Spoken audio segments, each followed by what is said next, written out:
Issiqda Dubayga borib bo'lmaydi, hozir ko'ramiz. Bunday qara. Dubayga issiqda kelib bo'lmaydimi?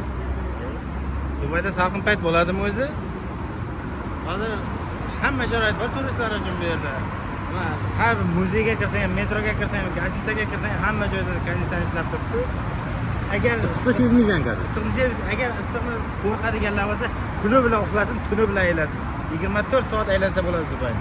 Значит, Abika 3-4 soat basseynda, mehmonxonada basseynda cho'milib, Bemalol dam olib, boshqa payt aylansa bo'ladi.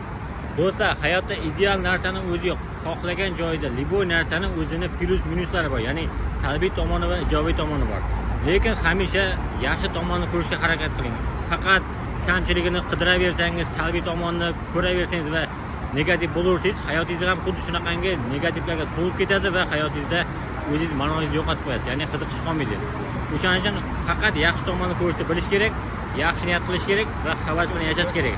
Bizlarda xalqin davlatdagi Assalomu alaykum, bratim, qandaysiz? Shu bratni ko'rsam hayotga qiziqish ortadi.